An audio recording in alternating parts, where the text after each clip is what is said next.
Of the Municipal Council to order at 6:30. Please join me for a salute to the flag.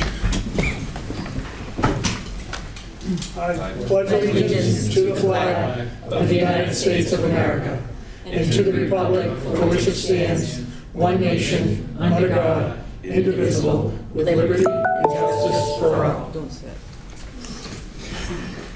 And then just pull it up and adjust it. All right. You're too high?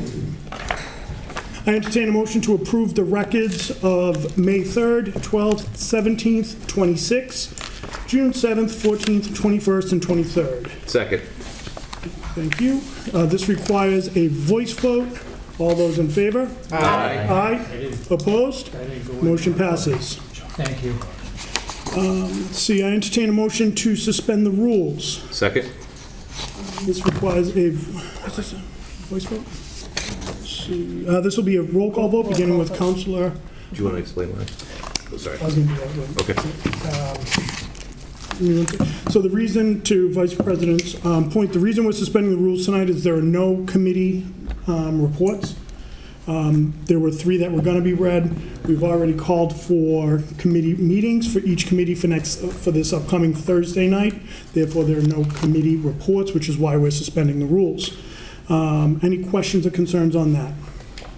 Okay, seeing none, now we'll have a roll call vote, beginning with Councilor Waterman. Mr. Waterman. Yes. Ms. Dolan. Yes. Ms. Bennett. Yes. Vice President Kobus. Yes. Ms. Reynolds. Yes. Mr. Angelo. Yes. Ms. DeSimone. Yes. Mr. Blair. Yes. President Delicio. Yes. 9 yeas, 0 nays. Thank you, motion passes. So tonight, we're starting early because we have probably the best event of the year. We look forward to it every year. This is the announcement of the Big Read for 2022. So with my distinct honor, we're going to recognize Amy Rillinger from the Attleboro Public Library. Thank you for that. That's exciting. I'm not asking you for anything, right? I'm just saying we are doing awesome things in Attleboro. So at your seats, you should all have a copy of this year's book. It is called Sitting Pretty: The View from My Ordinary, Resilient, Disabled Body by Rebecca Tausig. This is the first year this title was available for us to choose for the Big Read grant. And we are super excited. We got a lot of new partners. For those of you who are new to the Big Read, it's a federal grant. We apply for it every year. This year, the NEA gave $1,071,000 and change to 62 communities. We are the only one in Massachusetts. So of our 16 community reads, 15 of them have been sponsored by the NEA and Arts Midwest. So we don't have to ask you for much. So we have some exciting things planned. But before I get into this year's events, I want to say a little bit. Last year, we chose our first book of poetry ever. It's called An American Sunrise. We had a virtual visit from the United States Poet Laureate, Joy Harjo, which was a wonderful coup for us to get our name on NEA nationwide websites. What that Big Read inspired Attleboro to do is to appoint the first ever Poet Laureate of Attleboro. And she has done some amazing things. I think you all got a copy of the found poem she created with the community in your mailboxes recently. So Brianna Serratis, our first Poet Laureate, is here tonight, and she is going to read one of her poems based on her reading of Sitting Pretty. Excellent. So without further ado.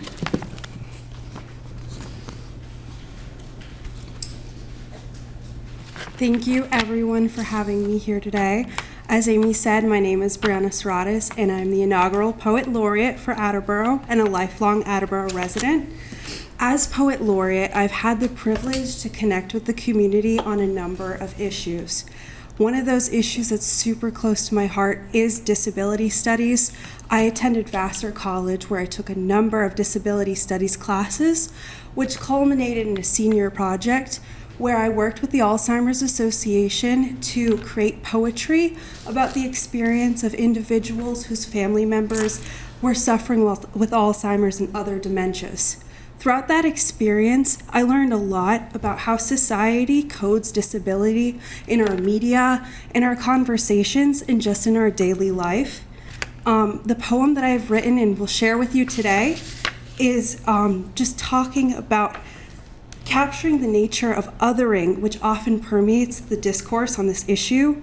In polite society, we're often asked to be blind and to not mention and to avoid mentioning when we see a physical disability.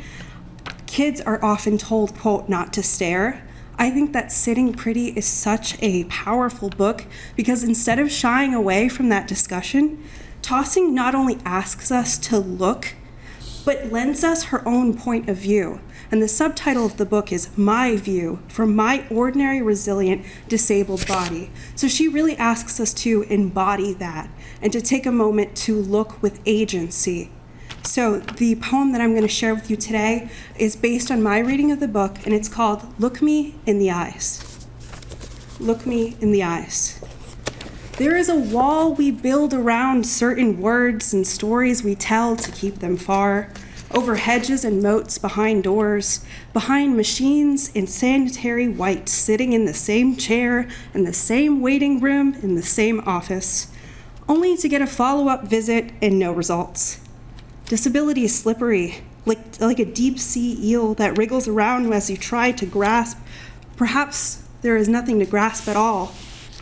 Who are you to know a body, what a body is, how sinew connects to flesh, how synapses strike, candy blast, explosion of stars? And who are you to say that this body of mine, this bone house, should be traded in for another during this housing crisis? How do you know about me or my soul or my mind, and how did you learn it?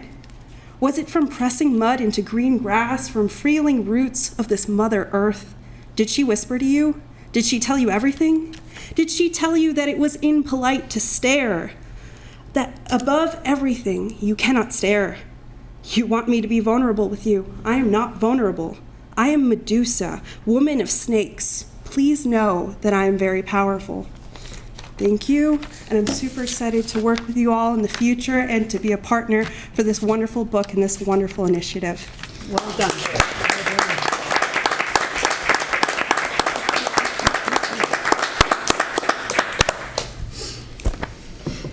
So that's exactly why we do the big read. It makes sense that the librarian comes in and says, you all need to read this book. This is a great book, and you all need to study it and learn from it. And that is not what we do. We ask you to give it a try. We ask you to read as much of it. We ask you to come to events and learn a little bit more. And we pick books that you can enter from any different way. Like if you are disabled, you're going to hear your voice in this book. If you're not disabled, you're going to learn something new. If you are an artist, you are going to be inspired by visual images. If you are a poet, you're going to be inspired by words. And so all of our events look for ways to bring more people together. It starts with the book. There's a committee that carefully looks over all of the books that are offered for the grant, and we find the ones that we can bring in the most partners, where we can bring in the most people who are not your typical reader. We know that the folks we see every day in the library taking out stacks of books, we know they're going to want to read this. We're not worried about them. We know they're going to participate, but what we want to do is reach the people who might not have picked this up and who might not have ever been to the library, because what these events do, we have over 20 partners this year. About 5 or 6 of them are brand new, and so it's things like the Kennedy Donovan Center is new, the ARC of Bristol County is a new partner, the Attleboro Commission on Disability, several members whom are here tonight, are a new partner, and so we just try to introduce people around, and so we're really excited about that. We are the library gets to do its first Touch-a-Truck event, which is something that's been on my list for a long time, because that's what the Kennedy Donovan Center does.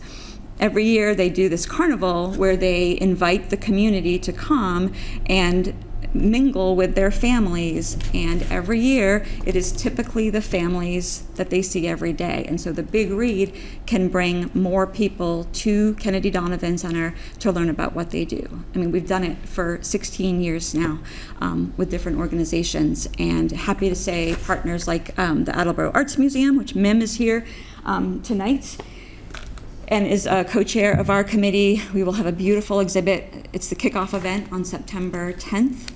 A week later, the Commission on Disabilities will have their wheelchair stroll in downtown Attleboro, which is another Big Read event.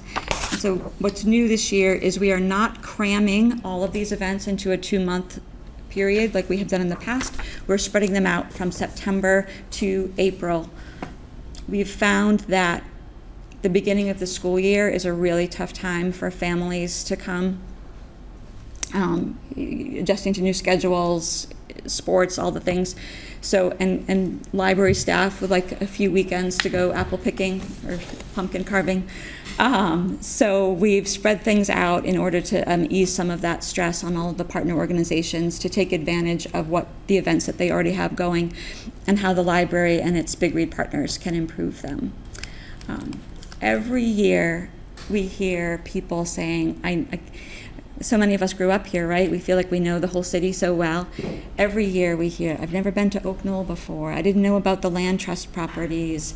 You know, I've never been inside the library. Thank you for inviting me.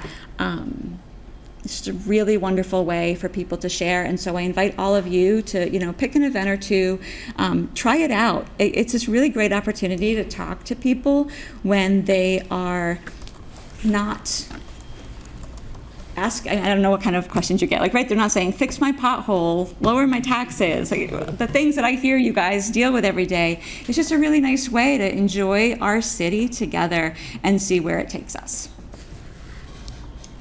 So I want to thank the folks who came here today. Albert, Laura, our library president is here, Charlie Oliver, ma'am, Joseph Moore, our assistant director, is here.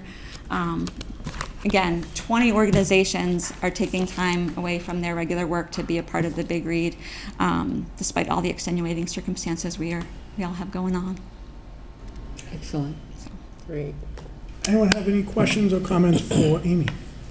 Councilor Bennett. Just one question, Amy. Where, if people want to know the schedule for the year of the events, where can they find that information? You will find it in early September. On our website, we'll have a separate Big Read website. And because it is a longer span this year, it won't be the insert that's in the Chronicle like they've done in the past. It's going to just be a lot of advertising and a lot of features on partners. Perfect. Thank you. You're welcome.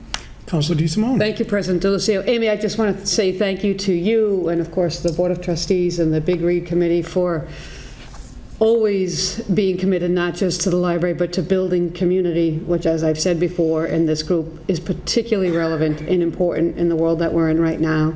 So I very much appreciate the interconnections and the community outreach of this and all your projects. You do a fantastic job, so thank you all. Good job. Thank you. Go ahead. No, I'm cutting you off. Go ahead. I was just, Kathleen, because you were such a part of Neighbors in Dialogue, I did forget to mention that Cheryl Harris of Cheryl Harris and Associates is going to take part in the Big Read. We knew from the beginning that people would be nervous to talk about ability and disability awareness, and many of us are very concerned about not offending people, and it can be a challenging conversation to have. And because many of us were trained to be facilitators of these difficult conversations, Cheryl is coming in as part of the Big Read to talk to the community at large about how to have challenging conversations. You're welcome to join us. Councilor Waterman. I love the idea of stretching it out, for one thing, and for another, including the Disability Commission. That's terrific. So that event that they're doing with the wheelchairs becomes part of the book, celebrating this book. It's a terrific intermingling of the city. Yes. And it does make the city grow. I mean, oftentimes these things are not one and done for the year. When we did the Wizard of Earthsea, we had people returning that book. Like, they took their free book and said, listen, I don't like science fiction, I don't want this. You can have it back. which is part of the dialogue that we have, and there's no issue with that. It also started a science fiction fantasy book club that has been meeting ever since, because there was this other group who was like, finally, you give us something good to read. We have a new poetry discussion group that meets one Saturday a month because of last year's big read. So it really does, the conversations and the connecting that this creates is wonderful. Excellent. Any other questions, comments? Amy, thanks so much, and you know, I'm not going to repeat a lot of what was said here, but I do love the fact that, you know, you bring the community together. We have friends from the Disabilities Commission here. We have the Poet Laureate who just slayed it. You did real well. I think this is just fantastic, and just to be chosen year after year, I think speaks to how much the community looks forward to this every single year. And it's not just because we get free books, but, you know, just keep up the great work that you're doing. You've really done a terrific job. You and the board of directors have done such an amazing job, really, of turning and keeping the library relevant in this day and age. So kudos to you and everyone involved. Thank you, we love doing it, so thank you for all your support. Excellent. See you next year. See you next year. Well, no, we'll see you in September. Oh, yeah. Thank you. All right, thank you, everyone. Good presentation. Okay.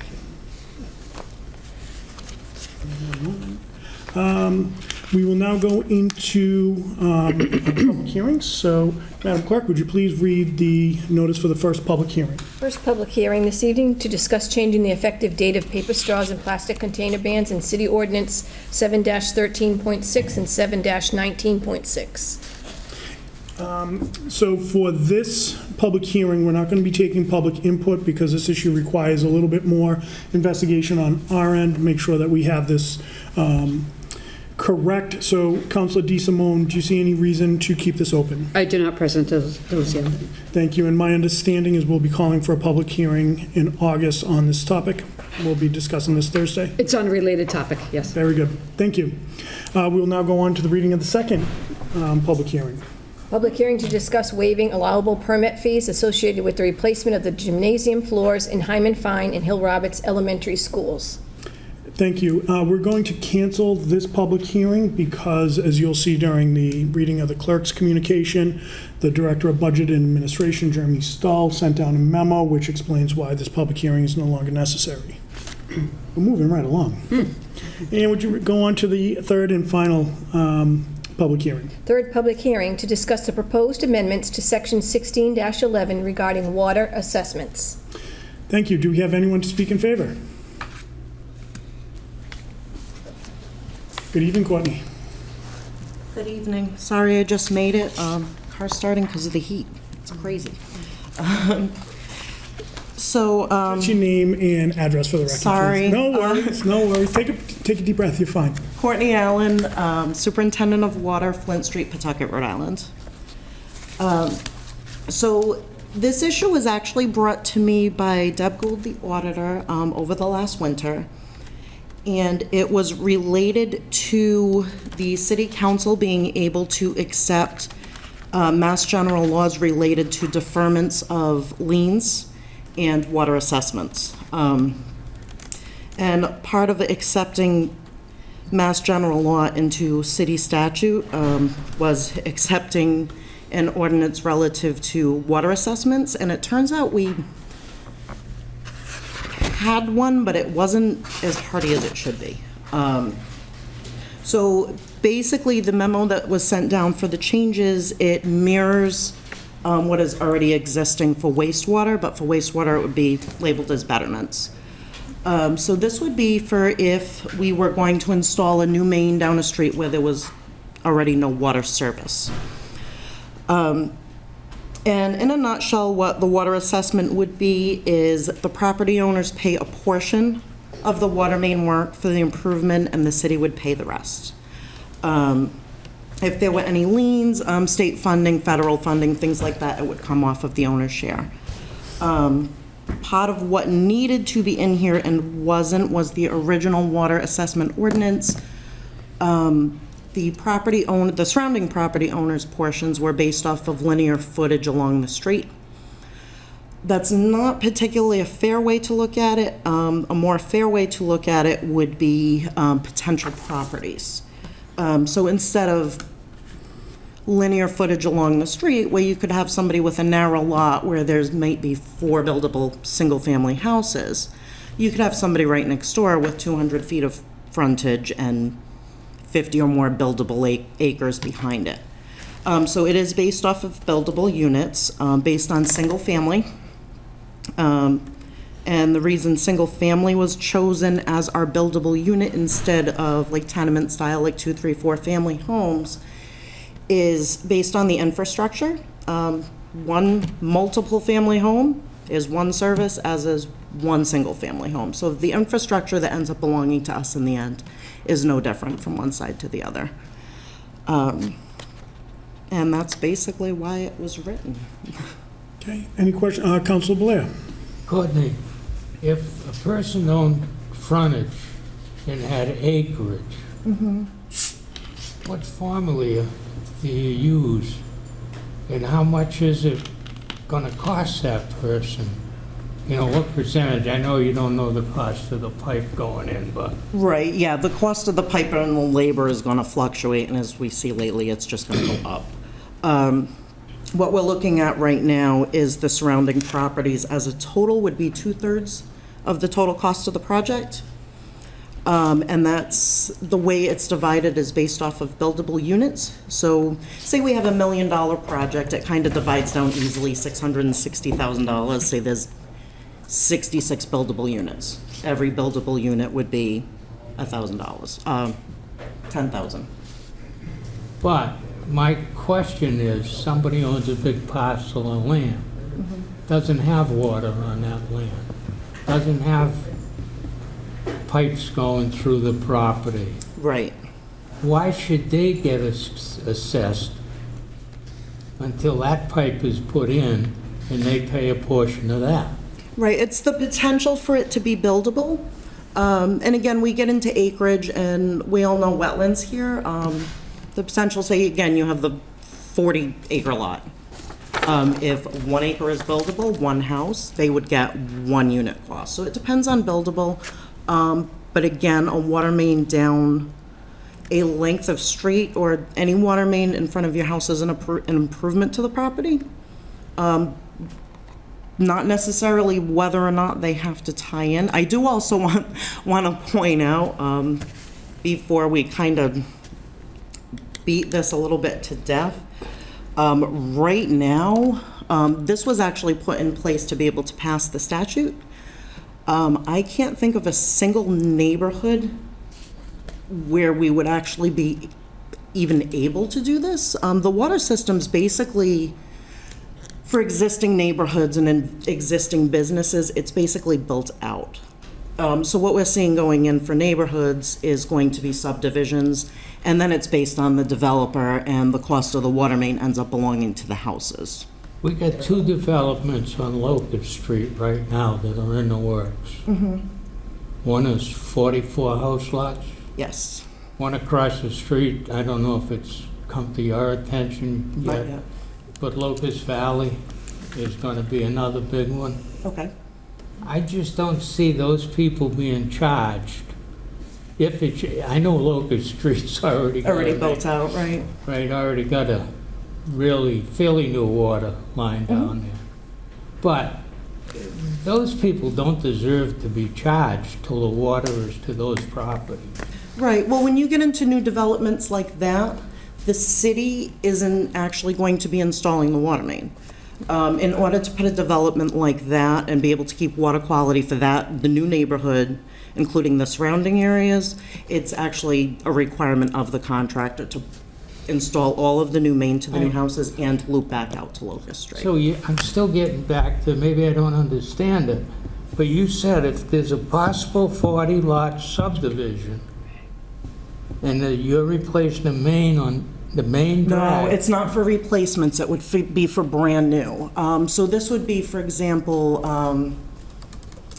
off of the end of Simpson Ave, for example. There's a lot of wells back there, houses all off of drinking water wells. This would be if for some reason we wanted to extend our existing main down Simpson Ave and gain those residents as customers, which we don't really have a reason to do We're on the wrong page here, I'm But we sorry. might be. I'm sorry, I just, the way you explained it, if you were gonna put in a new main, replace an old one, put in a new one. Not for replacements. So if you look at replacements, they're going to go the same way as they are right now. Like we've done Reed Street, we've done Steer Street. Yeah. That's all coming out of water department, either bond or regular budget for the work for that. So if you already live on a street with existing water, this wouldn't affect you in the least. Now, you put a new main on Tiffany Street, everybody on that street got an assessment. That was 1993, maybe? No. It's a ways back. I think I was in high school. No, it was after I was on this council. Yeah. That does predate me, though. Does anyone else have any questions? Council Conti. Thank you, Council Blair. Courtney, did I hear you say that the city was going to pick up a portion of the cost of the betterment? Yes. Isn't it true that in the past, in the history of Attleboro, that the betterment was shared by the people who benefited from the betterment? It's shared by the residents or business of the properties. So in the past, the city never contributed to the construction of a new sewer, water line. I'm not sure of that. Again, we had basically about a 2-sentence blurb that was based on frontage and nothing else. This is all taken directly from the wastewater ordinance. So instead of sewer laterals, it's services instead of, I understand the floors. changing in the billing. What I'm concerned about is the contribution of the city to the project, whereas in the past, it was all done by the residents that would benefit from the line. Right. So is that a real change? Is that what's changing here? No, actually, it's not. So the city in the past has contributed to the construction of water mains? If it was done per ordinance, yes. And it was not 100% by the people who would benefit in the betterment? No. Thank you. Council Dolan. Okay, so as far as a betterment, you said we would be gaining them as customers, so you said if the city decided to go down Simpson Ave. Right. So it's not the resident coming to us and then we pay. Is that correct, or am I wrong? Correct. I mean, if you take, all right, Simpson Ave, there is a lot of land back there. If, that would be no different than what we were just talking about with Locust. If somebody wanted to put a subdivision back there and wanted to connect them to public water, it would be on the contractor to extend the main. Right, And so we we've pay a done that portion. before. If we decide we're going to put the mains down. Then we would pay a portion. Okay, thank you. Council DeSimone. President Delicio, if I may, I think I'll send out the report from the Finance Committee again, just to remind everybody of the context of the superintendent's request, why she's here in the first place. But I believe this was not only suggested by the finance team, but also the solicitor as well. Yes. All right, so just to refresh everybody's memory about the context of why Courtney's here, and I just want to say thank you, Courtney, for your time and expertise in coming down. Thank you, President Delicio. Yeah, you're quite welcome. Vice President Copus. This all makes sense, and I'd like to get off topic or just ask for some additional information when you get a chance. And just with the drought and the heat and all of that, and with all of the new enforcement for the water bans and all of that, if you could send us information as far as where we stand with regard to the water shortage, the water bans, how many fines have been imposed so far, because I know I drive around and I still see sprinklers on here and there, and so I'd love that information. We don't have to get into it now, and I know it's off topic for this public hearing. Sure, so and I thank could you. take up all night. Yeah. Take up all night with that. Thank you. Yeah, I can send that out in the morning. Perfect. This is a little cumbersome, convoluted. I think it's not as cut and dry. Has everyone's questions been answered, or do we want to keep the public hearing open and get more information? Could we keep it open? More information, please. Yeah, I think just, because if we do it, I want to make sure it does. And Council DeSimone, I just want to ensure you're all right with keeping it open. If people have questions, yeah, that's fine. Yeah, I think it's the right move at this point. Do we have any other questions for the speaker? Superintendent, thank you so much. All right, thank Thank you, you. Have Courtney. a good night. Okay. Stay cool. Yeah, you too. Do we have anyone else to speak in favor? Anyone else to speak in opposition? Well, anyone in opposition. Do we have anyone neither for nor against? So, Council DeSimone, I'm going to continue this public hearing.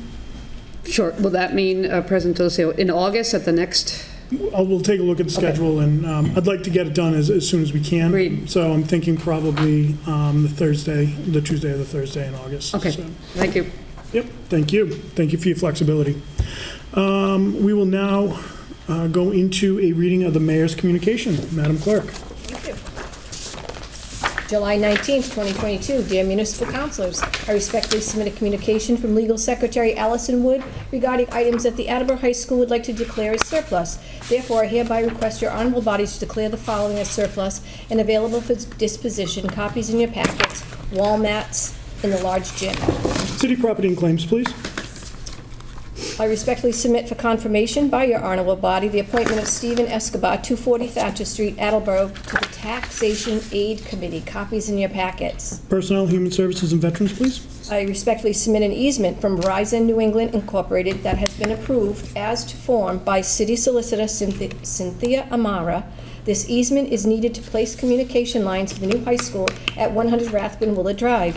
Therefore, I respectfully request your honorable body accept this easement as shown on Exhibit A, copies in your packets. Public Works, please. I respectfully submit a request from a constituent to install multi-way stop signs at Greenwich Street and Holly Street that is not included in City Ordinance Section 10-4.11, isolated stop signs, and 10-4.12, multi-way stop signs. Therefore, I hereby request your honorable body refer this issue to the city's Traffic Study Commission for review and recommendation. Copies in your packets. Traffic and Transportation. And Council Bennett, would you like to refer that to Traffic and Traffic Study? Yes, please, thank you. I respectfully submit a communication from Director of Recreation Dennis Walsh regarding the Community Development Block Grant for fiscal year 2022, fiscal year 2023 for the Youth Center program in the amount of approximately $11,640. In accordance with Chapter 1, Section 12 of the revised ordinances of the City of Attleboro, I hereby request your honorable body to approve the expenditure during fiscal year 2023 of this Community Development Block Grant and also approve any future grant amendments. Copies in your packets. Madam Clerk, let the record show that I'm changing what we thought was going to initially go to Public Works. We'll now put that in Finance. Thank you. Thank you. I respectfully submit a communication from Director of Veteran Services Ben Quell regarding the donation of $1,000 in Stop and Shop gift cards from Attleboro Elks Lodge 1014. In accordance with Section 1-12 of the revised ordinances of the City of Attleboro, I hereby request your honorable body accept these generous donations to the City of Attleboro. Copies in your packets. Personnel, Veterans, and Human Services, please. I respectfully submit a communication from Superintendent of Wastewater Thomas Hayes regarding the need for funds due to a greater than anticipated increase in insurance premiums for fiscal year '23. Therefore, I hereby request your honorable body transfer $2,413 from account 6000-578300 Wastewater Enterprise Fund Reserve Fund for transfer to account 600-54010 Wastewater Enterprise Fund Insurance. Copies in your packets. Just Scribner's errors 574010 DPW. Did I miss one? Yeah, that happens. Okay, thanks. Happens to all of us. I respectfully submit a communication from Superintendent of Water Courtney Allen regarding the need for funds due to a greater than anticipated increase in insurance premiums for fiscal year '23. Therefore, I hereby request your honorable body transfer $6,922 from account 6100-578300 Water Enterprise Fund Reserve Fund for transfer to account 6100-574010 Water Enterprise Fund Insurance. Copies in your packets. Public Works, please. I respectfully submit a communication from Superintendent of Park and Forestry, Derek Corsi, regarding the need for funds to replace the fence around the Wolfenden Fountain in Capron Park. The current fence is in a very sad state of disrepair, which unfortunately is beyond the point of repair. Due to the constant exposure to the water, the fence has become extremely rusty and is now a hazard to the park patrons who visit and admire the fountain. This project is listed as number 1 on the 2022 Capital Improvements Report for the Park and Forestry Department and has been listed on the report for over 5 years. Therefore, I hereby request your honorable body transfer $30,000 from account 1124100-578380 Citywide Reserve Fund for Capital to account 1650100-587091 Park Fencing. Copies in your packets. Finance, please. I respectfully submit a communication from Superintendent of Park and Forestry Derek Corsi regarding need for funds for concrete repair and restoration to multiple columns and arches on the Newell Shelter in Capron Park. Therefore, I hereby request your honorable body transfer $4,877 from account 1124100-578300 Citywide Reserve Fund for transfer to account 1650100-524011 Park Maintenance of Buildings. Copies in your packets. Public Works, please. I respectfully submit a communication from Director of Budget Administration Jeremy Stull regarding the need for funds for a new firewall appliance as support for the existing appliance is set to end within calendar year 2022. Therefore, I hereby request your honorable body transfer $12,330 from account 1124100-578380 Citywide Reserve Fund for Capital to account 1133100-585010 Budget Administration, new computer equipment. Copies in your packet. IT and Infrastructure, please. I respectfully submit a communication from Director of Budget and Administration Jeremy Stull regarding the need for funds to purchase 3 new chairs in the MIS office. Therefore, I hereby request your honorable body transfer $1,100 from account 1124100-578300 Citywide Reserve Fund for transfer to account 1133100-542020 Budget and Administration Supplies Office Equipment. Copies in your packets. IT and Infrastructure, please. I respectfully submit a communication from Chief Assessor Julie Hobson regarding the need for funds to purchase 4 new office chairs in the Assessor's Office. Therefore, I hereby request your honorable body transfer $857.60 from account 1124100-578300 Citywide Reserve Fund for transfer to account 1141000-542020 Assessor's Office Equipment. Copies in your packet. City Property and Claims, please. I respectfully submit a communication from Elections Office Manager Leslie Vega regarding the need for funds for the cost of postage to mail postcards to 1,153 registered voters regarding polling location changes made necessary by the 2020 federal census. Therefore, I hereby request your honorable body transfer $11,542.93 from account 1124100-578300 Citywide Reserve Fund for transfer to account 1162100-534210 Elections Postage. Copies in your packets. Ordinance, Elections, and Legislative Matters, please. I respectfully submit a communication from Elections Officer Manager Leslie Vega requesting an additional full-time senior clerk in the Elections Office. Over the past 2 years, the office has experienced an increase in the volume of work currently assigned to the existing senior clerk. An overview of the increased activities includes automatic voter registration, early voting in person, and mail-in voting. After speaking with the Director of Budget Administration, Jeremy Stull, we came up with the following funding plan. The entry-level annual salary for this grade 23 position is $35,194. Should this position be funded now, we can reasonably have somebody on board by the end of August, so I am seeking funding for 10 months. Therefore, I hereby request your honorable body make the following transfers. May waive the reading of the rest of that. Beautiful. That'll go to Personnel, Veterans, Human Services, please. I respectfully submit a communication from Superintendent of Public Works Michael Tyler regarding the award of $35,012.64 from the Mass DOT for the Shared Streets and Spaces program. The funds will go towards the purchase of a new sidewalk cleaning machine. In accordance with Chapter 1, Section 12 of the revised ordinances of the City of Attleboro, I hereby request your honorable body approve expending of such funds and any future amendments. Copies in your packet. Public Works, please.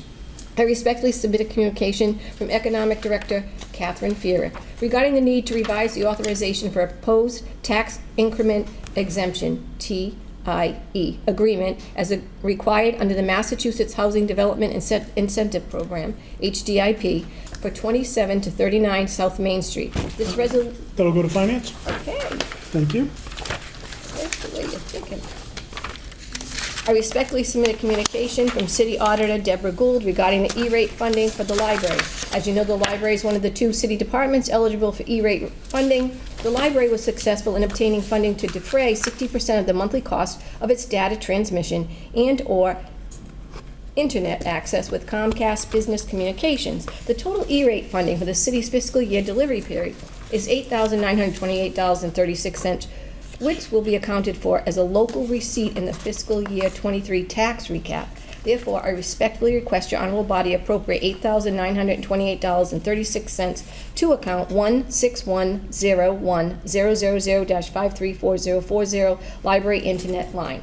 IT and infrastructure, please. I respectfully submit a communication from Library Director Amy Ringlinger regarding the need for funds in the building maintenance account. Since early June, the library has been experiencing repeated serious plumbing issues that have required them to have the pipe snaked multiple times. This work has required them to close the public restrooms at least 6 times in the last 7 weeks. Library staff and the Germain Plumbing team have consulted with the building inspector, and they are still not able to resolve this ongoing issue. Due to this issue, a significant portion of the building maintenance budget has been spent, leaving this account without enough funds for additional building repairs. Therefore, I hereby request your honorable body transfer $6,700 from account 1124100-5783000 Citywide Reserve Fund for transfer to account 1610100-524011 Library Building Maintenance. Copies in your packet. City property and claims, please. I respectfully submit for confirmation by your honorable body the appointment of Patricia A. Belfield, 108 Newport Avenue, Attleboro, to fill an unexpired term on the Council on Human Rights, term to expire February 2024. Copies in your packets. Personnel, Veterans, and Human Services, please. I respectfully submit a communication from Director of Budget and Administration Jeremy Stoll regarding the need for funding towards a proposed Highland Pavilion. As you are aware, there was no money budgeted in fiscal year 2022 or fiscal year 2023 for this endeavor.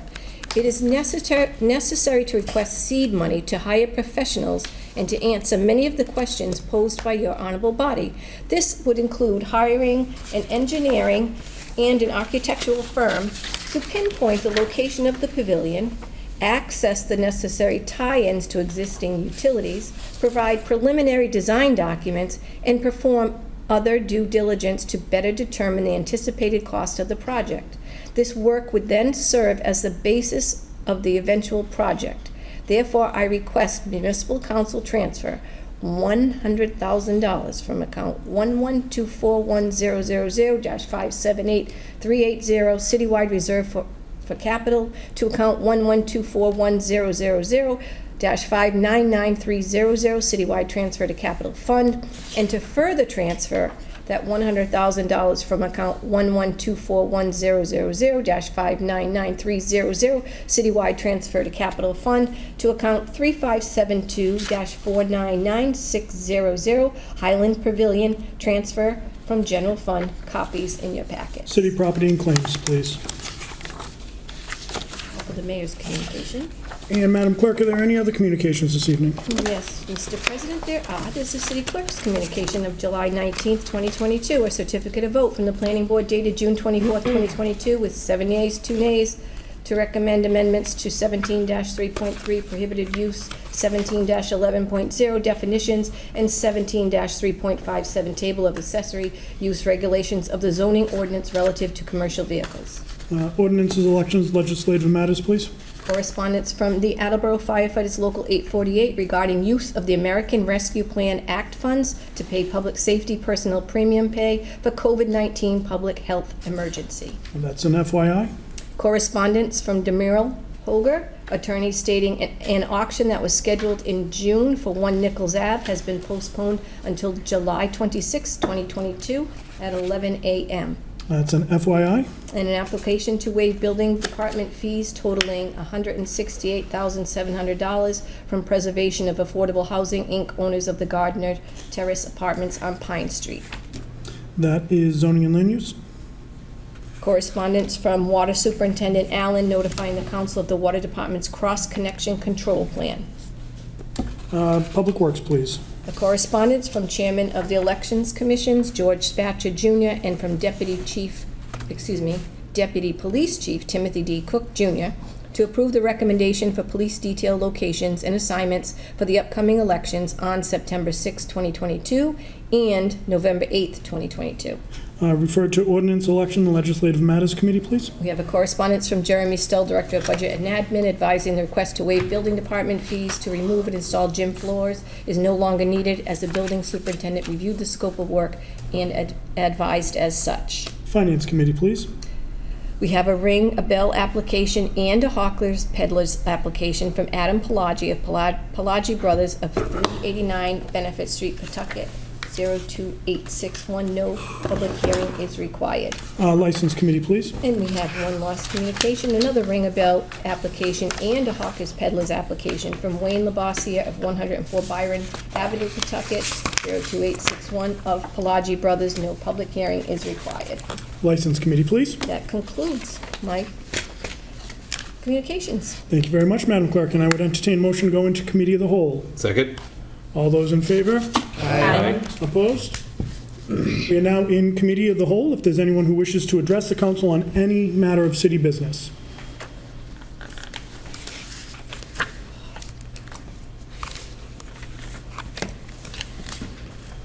Good evening, and congratulations to our two new councilors, Councilor Bennett and Councilor Angelo. I'm here tonight Could we just have your name for the record, please? Oh, I'm sorry. No worries. Roxanne Houghton, 13 Eisenhower Street now. Thank you. I'm here tonight to talk to you again about the use of lethal weapons on our public lands and conservation lands. We talked about this a few years ago. Councilor Cobus introduced a really efficient ordinance to the council. We had many discussions, we had public hearings, and some of us lost. And I'm back. I want to talk about it again. I would like to have it introduced again. I mean, there may be some changes. I'm not saying it has to be exactly the same. But there's been a lot of significant changes in Attleboro. You know, not just little ones, but big ones. I'm not going to go into a lot of detail because I feel like the time and place for that is at public hearings. But I feel this is important. Not just hunting, but the use of lethal weapons. Look at our country. Look what's going on in our country. You know, we're a city in our country.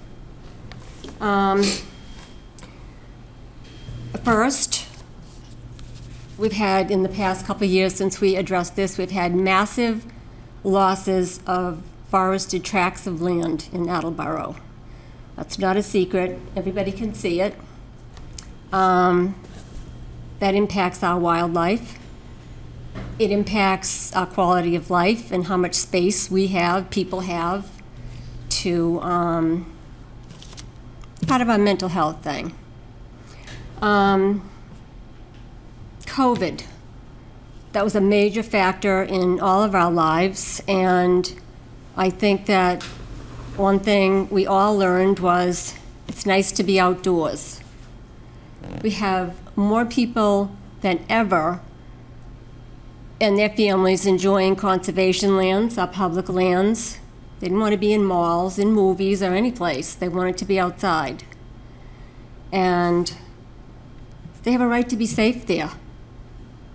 They have a right to know that there's not going to be somebody with a lethal weapon behind a tree, or somebody shooting at something and maybe they're going to miss. You know, the days of saying to people, well, put on an orange vest and hope for the best, those days are gone. We don't have that space anymore. You know, our whole world has changed. Everything's changed. Conservation. Anybody who, well, I'm sure you're all educated, you know what's going on in the world. Conservation's become the biggest issue in the world.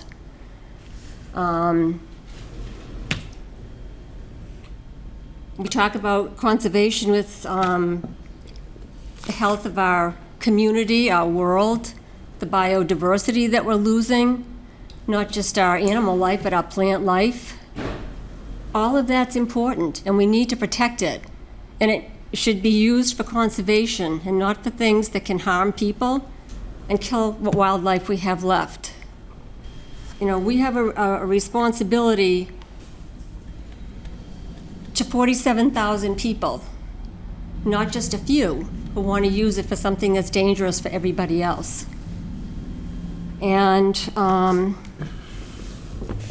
speaking of conservation, that's the greatest gift we can give to our kids. And I'm not talking about development. This isn't about development. But that's the greatest thing that we can give our kids, is to leave them healthy and safe, forested public lands that are used for reasons that they should be used for. You know, when I was writing this up, I put this as number 4, but this could be one of the most important pieces of this at all. When we discussed this a few years back, we didn't have the rodenticide problem that we have now. I don't know if people know what that is, but it's the rat problem and people using rat poison. And I'm not going to go into that all right now, but some of that can stem from overhunting and the predators, rodents, predators. And so right now we have people, I don't know, screaming about rats. There's rodents in Attleboro. Well, they're everywhere. And people are using rat poison. The impact that this has had on our wildlife, you can't overstate it. Such an impact that I know that a lot of you are friendly with Representative Jim Hawkins. You probably know that he has, because of this crisis, he has brought this to the state legislature. They're being asked to intervene, and they're going to. And how often does the legislature intervene in something that isn't a big deal? We're losing our mammals, our raptors, our hawks, our falcons, our bald eagles. Every animal that we have here in Attleboro is affected by this. You know, we just lost a family of owls. You know, that's not important to everybody, but it's part of the health of the city. And it's part of the responsibility we have to the world. And, well, that's a big deal. I mean, I am, you know, affiliated with some wildlife rehab facilities, as is Representative Hawkins at this point. And he's seeing this he's seeing this every day just like we are. And it can't be overstated. And when we have a public hearing, we can talk about this, and we can have really educated people talk about this. But I don't think it's a secret to people. So I guess what I'm saying is, in a nutshell, is I want to end the use of lethal weapons on public lands and conservation lands for any use. I think that at our last hearing, what impressed me was when I heard about what these weapons do to the human body. They don't belong here anymore. In fact, to me, when I think about Attleboro as a hunting destination, if that wasn't so serious, it would be laughable. We have 50,000 people in a growing small city now.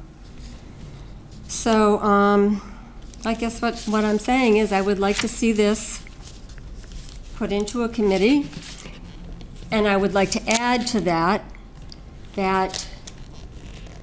I don't, and I'm going to speak for 50,000 people, probably 99% of them, we don't want to have to worry about people with weapons coming on our property without our permission to kill anything.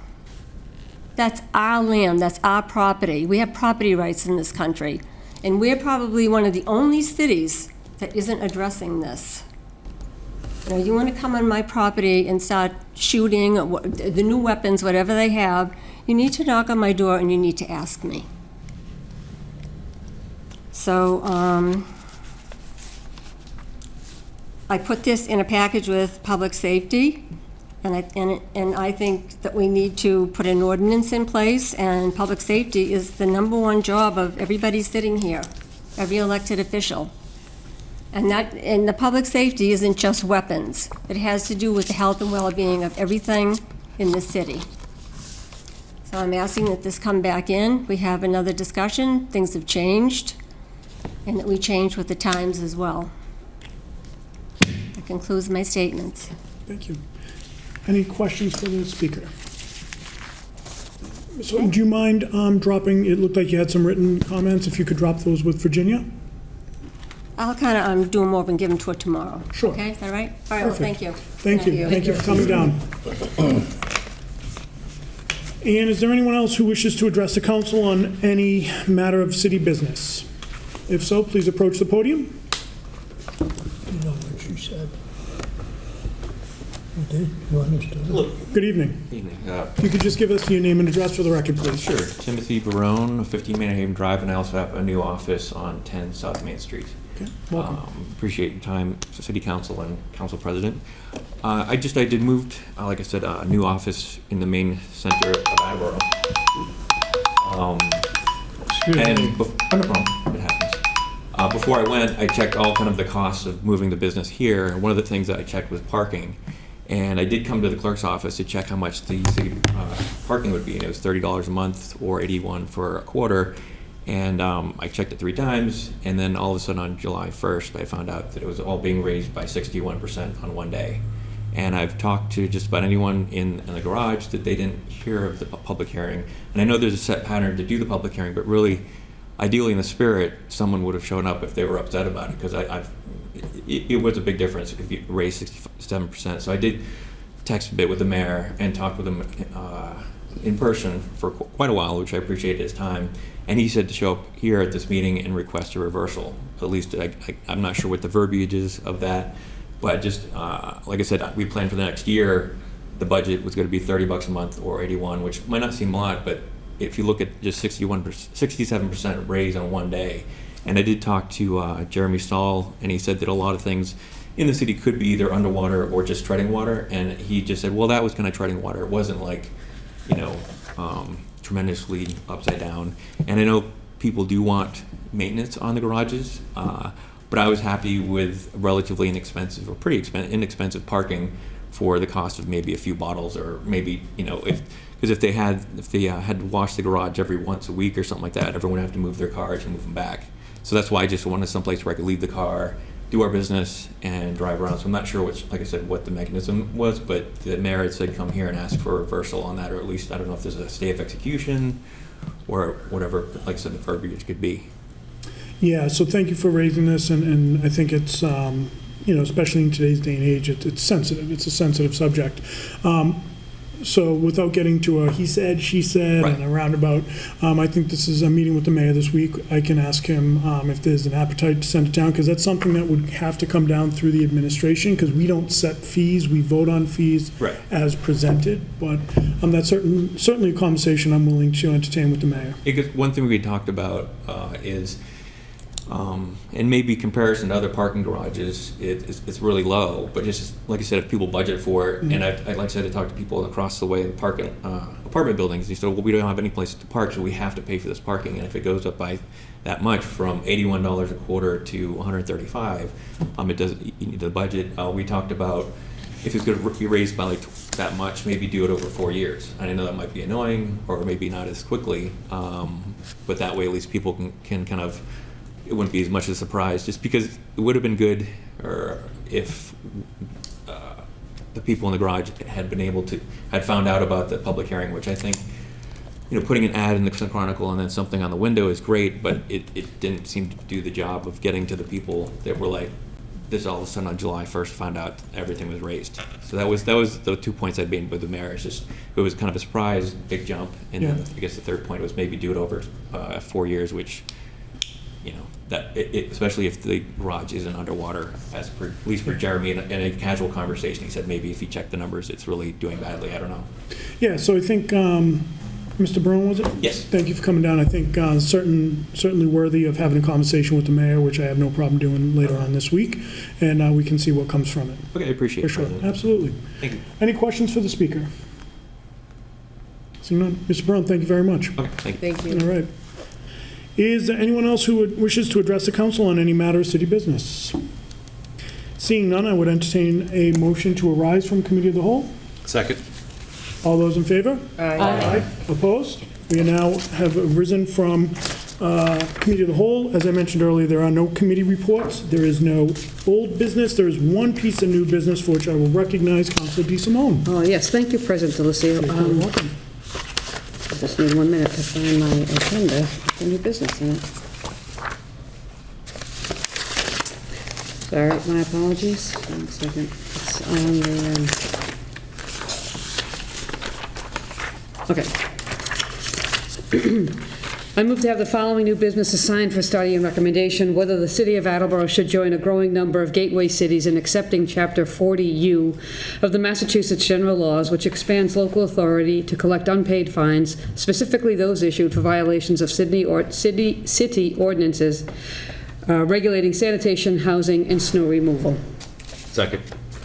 Thank you, Vice President Cobus. Motion is in order. Any comments? If I may briefly, this is something I came across, I'm interested in it, and I cannot make the decision without input from several department heads.